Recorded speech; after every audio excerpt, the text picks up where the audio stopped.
নিলামে ওঠা মেসির জার্সির একটা বিরাট অংশ দান করা হবে লিও মেসি ফাউন্ডেশনের সহায়তায়, যেটি পরিচালিত হয় শান্ত জওয়ান দিয়ে। ডিউ ভার্চুয়াল চিলড্রেন হসপিটাল এই প্রকল্পে মূলত বিরল রোগের আক্রান্ত শিশুদের নিয়ে কাজ করা হয়। হ্যাঁ, বড় মাপের খেলোয়াড় অনেকেই হতে পারলেও সবার কাছে বড় একটা মন থাকে না, আর বিশ্বখ্যাতি এই মানুষটার বড় একটা মন রয়েছে।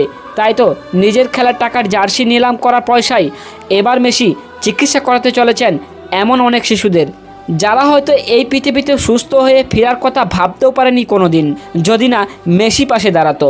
সকলকে চমকে দিয়ে বিশাল টাকায় বিক্রি হলো মেসির জার্সি। যে জার্সি গায়ে দিয়ে খেলেছিলেন কাতার বিশ্বকাপ মেসি, তার 6টি জার্সি নিলামে বিক্রি করা হয়েছে।